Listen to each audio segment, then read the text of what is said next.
आज आपल्या करुणास किचनमध्ये आपण बनवणार आहोत बेकरीमध्ये मिळतो तसा रिबन केक। अतिशय सॉफ्ट आणि स्पंजी याचं टेक्स्चर असणार आहे। तुम्ही बघू शकता किती सुंदर कलर आणि कॉम्बिनेशन इथे या केकचे तुम्हाला दिसत आहे। तर आतापर्यंत जर तुम्ही माझ्या चॅनलवरती नवीन असाल तर चॅनलला सबस्क्राईब नक्की करून घ्या आणि व्हिडिओ आवडत असल्यास व्हिडिओला लाईक आणि शेअर नक्की करा। आता इथे मी 4 अंडी घेतलेली आहे आणि त्याला छान प्रकारे आपल्याला फेटून घ्यायचं आहे। फोमी आपल्याला टेक्स्चर याचं हवा आहे। सोबतच इथे मी 200 ग्रॅम बटर घेतलेला आहे। त्याच्यासोबत आपल्याला घ्यायचं आहे पिठी साखर। आता सर्व जे साहित्य आहे ते रूम टेम्परेचरवरती असणं अतिशय आवश्यक आहे।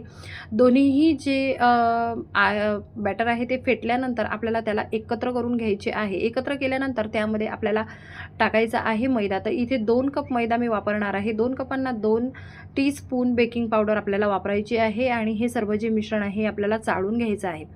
चाळून घेतल्यानंतर याला आपल्याला छान प्रकारे एकत्रित करून घ्यायचं आहे आणि एक बॅटर बनवून घ्यायचं आहे। तर बॅटर बनवण्यासाठी इथे मी 1 कप दुधाचा वापर केलेला आहे। रूम टेम्परेचरवरती दूध असणं अतिशय आवश्यक आहे।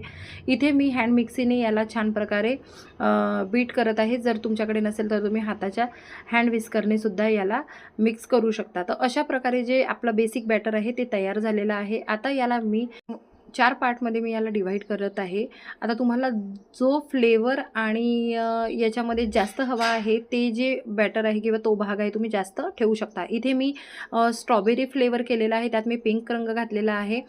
येलो कलरचा मी रंग घातलेला आहे, त्यात मी पायनॅपल फ्लेवर दिलेला आहे आणि ग्रीन कलर मी घातलेला आहे, त्यातमध्ये मी खश दिलेला आहे। मला खश फ्लेवर आवडतो म्हणून मी खश दिलेला आहे। त्यानंतर जे व्हाईट आहे बॅटर आहे त्याच्यामध्ये मी व्हॅनिला फ्लेवर दिलेला आहे। आता एक मी टीन घेतलेला आहे। इथे हा जो ब्रेडचा टीन आहे हा मी घेतलेला आहे। तुमच्याकडे हा जर अवेलेबल नसेल तर तुम्ही कोणत्याही प्रकारचा राऊंड शेपचा किंवा स्क्वेअर शेपचा कोणताही टीन तुम्ही घेऊ शकता। जर तुमच्याकडे तोही नसेल तर तुम्ही कुकरमध्ये आपण भात लावतो तो जो डब्बा आहे तो सुद्धा घेतला तरी चालतो। आता याचं जे टेक्स्चर आहे मी दाखवलेल्या केकप्रमाणे जर तुम्हाला हवं असेल तर ज्याप्रमाणे मी हे जे बॅटर आहे ते मी या टीनमध्ये ओतत आहे त्याचप्रमाणे तुम्हाला ही जी प्रोसेस आहे ही करायची आहे।